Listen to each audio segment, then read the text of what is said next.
스가랴서는 크게 세 부분으로 나누어 볼 수 있습니다. 1장에서 6장까지는 성전 재건에 대한 환상이 나오는데요. 이 환상을 통해서 성전을 재건하고자 하는 그 지도자들과 그 백성들을 위로하고 격려해 주십니다. 두 번째 부분이 7장에서 8장으로 금식을 비롯한 이스라엘 백성들의 예배와 신앙생활에 대해서 무엇이 잘못되었는지, 무엇을 고쳐야 할지 권면해 주시는 내용입니다. 그리고 9장에서 14장까지는 메시아, 오실 메시아, 하나님이 보내실 그 메시아에 대한 예언, 그리고 이스라엘 백성의 회복에 대한 예언이 나와 있는데요.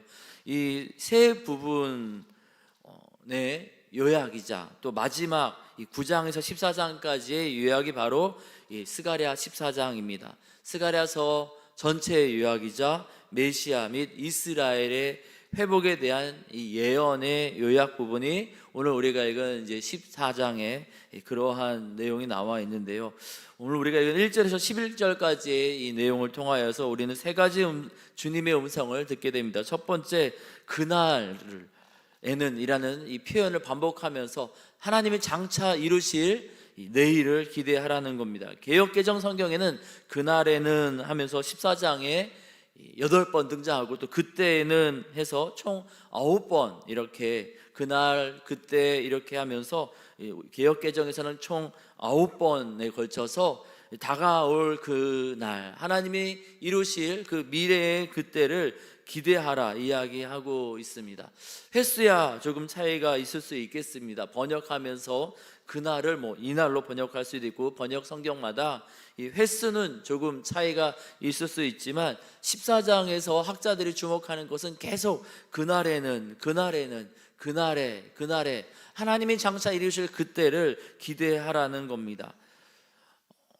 그 하나님이 이루실 그때에는 심판과 고난도 있습니다. 1절에 보니 하나님께서 이 심판의 때를 먼저 허락하신다 하시죠. 그날에 너희 재물이 약탈되어 그 가운데에서 나누이고, 하나님이 직접 2절에 보니까 이방 나라들을 모아서 예루살렘과 싸우게 하시겠다. 마치 하나님이 예루살렘의 이 적이 되신 것처럼 하나님의 백성들을 심판하시기 위해서 잠시 이 악도 허용하셔서 그렇게 하나님이 여러 가지 심판과 또 다스리는 일들을 하실 거라 알려주고 있습니다. 하지만 이것이 전부가 아닙니다.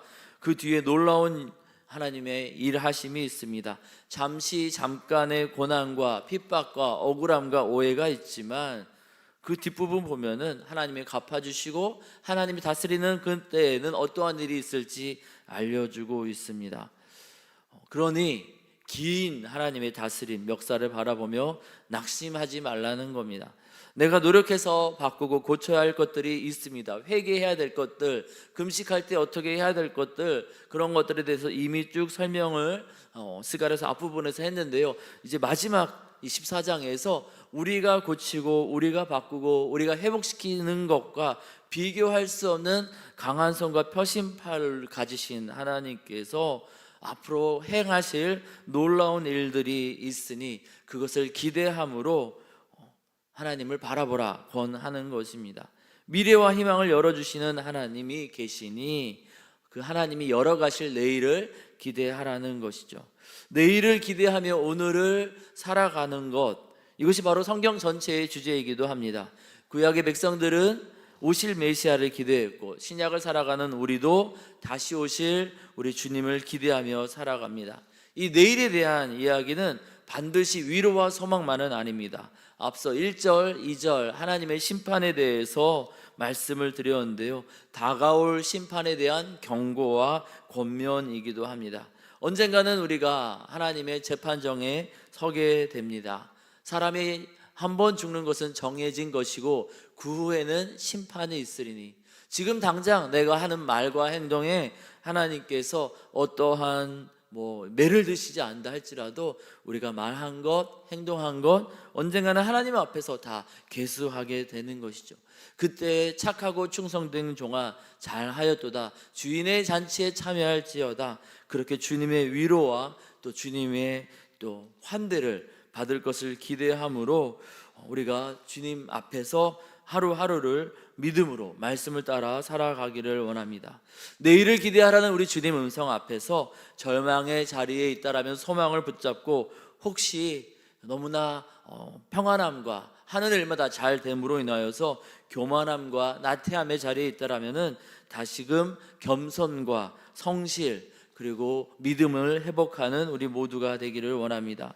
두 번째로 오늘 말씀에서 1절에서 5절까지 보면은요, 하나님의 갚아주심을 기대하라, 내일을 기대하는데 특별히 하나님의 갚아주심을 기대하라 하는 주님의 음성을 듣게 됩니다. 1절에 그날에 하면서 여호와의 날 이야기하는데요, 심판의 날입니다. 죄를 다스리기 위해서 하나님이 악을 허용하시는 것이죠. 예루살렘의 재물이 약탈당하고 나누게 됩니다. 2절에 보니 끔찍한 일들이 일어납니다. 성읍이 함락되고, 그리고 가옥이 약탈되고, 부녀가 욕을 당하고, 성읍 백성은 절반이나 사로잡혀 가려니와. 지금 이미 스가랴서는 포로기 이후에 쓰여진 성전 재건을 권면하며 격려하며 쓰여지고 있는데요, 다시는 이러한 무서운 심판 이미 경험한 거거든요. 이미 이 백성들이 예루살렘이 함락되었습니다. 가옥이 약탈당했습니다. 부녀들이 욕을 당했습니다. 그리고 성읍 백성의 절반이나 다 사방으로, 포로로, 바벨론 땅으로 끌려갔지 않습니까? 그런데 그러한 일이 다시, 그 무섭고 두려웠던 그 일들이 다시 있을 수 있다라는 것이죠. 그때 한 번뿐이고 다시는 그런 일이 없을 것이다. 아니요, 또 그런 일이 있을 수 있습니다.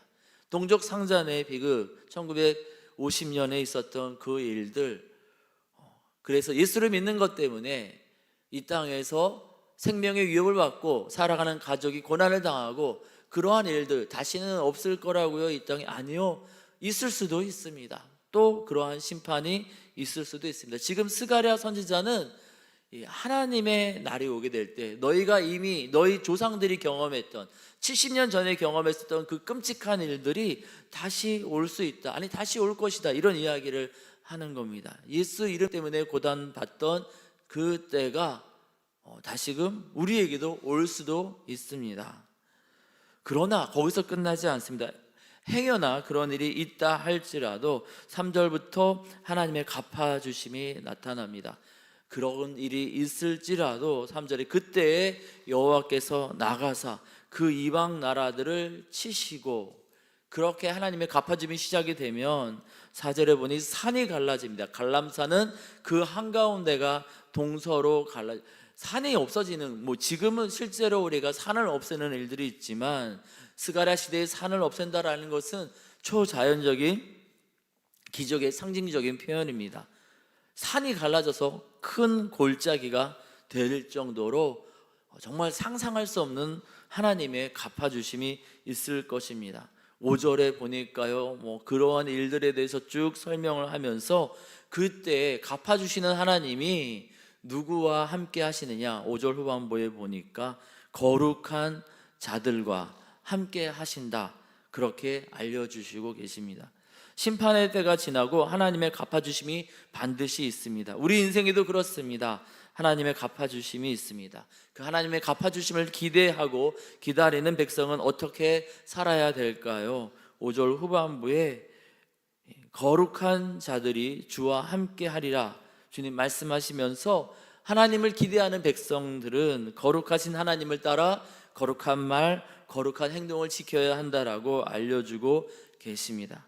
거룩한 말과 거룩한 행동으로 살아온 백성들은 고난과 때로는 또 협박과 어려움을 당한다 할지라도 하나님의 갚아주심을 누릴 것이고, 그렇지 않은 사람들은 하나님께서 갚아주실 때 심판의 대상, 보복의 대상이 될 것입니다. 하나님의 갚아주심을 기대함으로 거룩한 말, 거룩한 행동, 거룩한 생각을 하는 우리 모두가 되기를 원합니다. 그렇다면 거룩은 무엇이겠습니까? 하나님을 닮아가는 것입니다. 레위기 11장에서 하나님이 이스라엘 백성에게, 구원받은 백성들 모두에게, 제사장만이 아니라 모든 이스라엘 백성에게 거룩을 명하시면서 하셨던 말씀이 내가 거룩하니 너희도 거룩할지어다 입니다. 거룩은 뭐 저 개인적인 얘기가 아니라 많은 학자들이, 특별히 이 구약 학자들은 거룩을 무엇이라 설명할 것인가, 하나님 닮아가기라고 설명을 합니다. 성경에서 그것을 이야기하고 있거든요. 신약에 와서도 마태복음 5장 16절에서 우리 예수님 이렇게 말씀하십니다. 너희 착한 행실을 보고 하늘에 계신 너희 아버지께 영광을 돌리게 하라. 우리가 하나님 닮아가는 행동을 함으로 인하여서, 아버지 닮아가는 행동을 함으로 인하여서 세상 사람들이 그리스도인을 보고서 너희의 아버지 하나님께 영광을 돌리도록 그렇게 하나님 닮은 말, 하나님 닮은 행동, 하나님 닮은 용서와 사랑을 하라는 것입니다. 이에 우리가 갚아주실 하나님을 기대함으로 하나님 닮아가게 하소서 기도하기를 원합니다. 그래서 그 하나님의 갚아주심을 누리는 우리 모두가 되기를 원합니다. 세 번째로, 그렇게 해서 하나님이 갚아주시고 다스리시면 어떤 일이 이루어질지에 대해서 설명하고 있는데, 6절부터 그날이 오면, 이제 그날이 오면 심판의 때도 지났습니다. 하나님의 갚아주심도 지나서 이제 하나님의 온전한 다스림이 오게 되면 이제 설명을 하고 있는데요, 우리가 알던 것과 전혀 다른 세상에 올 것을 이야기합니다. 빛이 없겠고 광명한 것도 떠났는데 어둠이 오는 것이 아닙니다. 하나님의 임재로 인하여서, 빛 되시는 하나님의 임재로 인하여서 다른 빛을 주는 것들은 떠났지만 그럼에도 불구하고 어둠이 있지 않습니다. 어둠이 다스리지 않습니다. 우리 지성소에 들어가면 창문도 없고, 성소에나 이 등잔대에 이 불을 키우지요.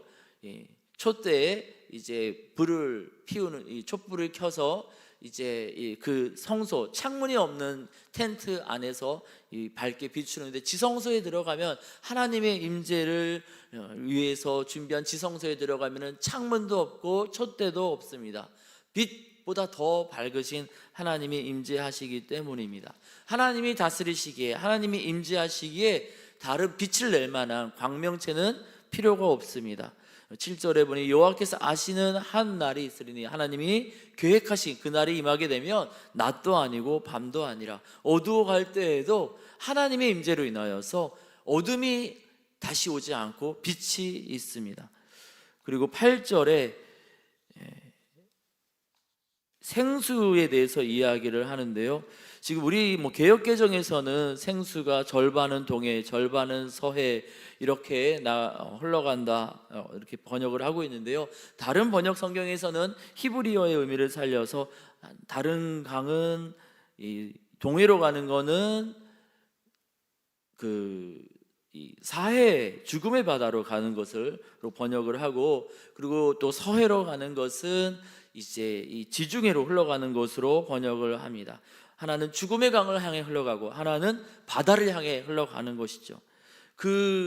이 생명의 물이 흘러나와서 죽음의 강을 살려내고, 그리고 지금 잘 물이 가득한 그 바다까지도 충분하게 채울 것이다 이야기합니다.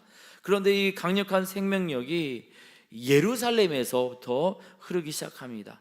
하나님께 예배하던 자리, 성전을 새로 재건한 그 예배 자리에서 생명의 능력이 흘러가게 될 것이라고 이야기하는 겁니다. 9절부터 하나님이 왕이 되셔서 다스리시면 어떠한 일이 있을 것인가, 홀로 하나님이 다스리시는데 9절에 그런 이야기를 하지요. 그럼 10절에 온 땅이 아라바가 같이 됐다라는 것은 평지가 된다라는 얘기입니다. 높은 것은 낮추시고 낮은 것은 골짜기는 주님이 메우셔서, 그래서 골짜기와 산은 사라지고 평지가 될 것이라는 겁니다. 그런데 그 능력의 근원, 회복과 치유의 근원이 예루살렘에 있기에, 예루살렘이라는 특정 지역에 특별한 것이 있다는 것이 아니라 예루살렘의 성전을 재건했잖아요. 예배하는 자리에, 그 자리에 임재하시는 하나님께 모든 회복과 치유의 능력이 있기에 예루살렘이 높여집니다. 그 결과가 11절에 나옵니다.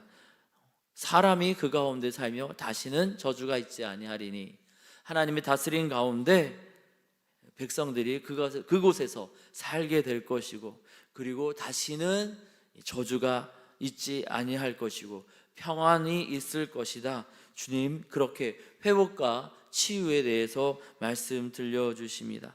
예루살렘 성전 재건으로 이야기를 시작했잖아요. 스가랴서 1장이요.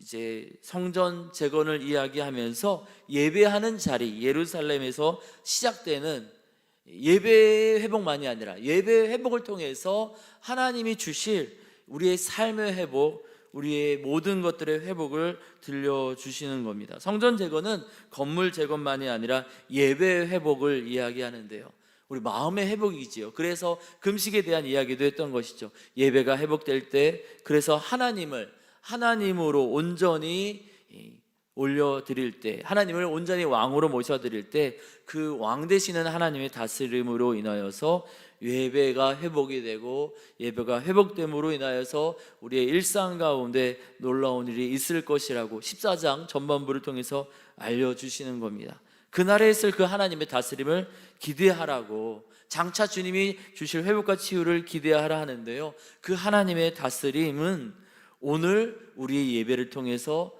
우리의 삶의 자리에서 우리가 먼저 경험할 수 있다라고 오늘 말씀을 통해서 주님은 알려주시고 계십니다. 기대함으로 하나님 만나는 자리에 우리가 시선을 두기를 원합니다. 다른 것에 시선 두지 아니하고 하나님께 우리가 시선을 두기를 원합니다. 다른 사람의 허물 또는 나의 자랑 이런 것에 시선을 두지 말고 오직 높이 오르는 이제 모든 것들은 평지가 되고 예루살렘만 이렇게 높이 올라서 보이는 것처럼 임재하시는 하나님께만 우리가 온전히 시선을 두고 모든 것들을 다스리시는 하나님께만 시선을 두며 하나님께 온전히 예배자로 나아갈 때 놀라운 회복과 치유가 우리의 삶의 자리에 있게 될 줄 믿습니다. 그것을 기대함으로 우리가 오늘도 날마다 때마다 시마다 하나님을 찾고 하나님 앞에 바로 서는 예배자가 되기를 원합니다.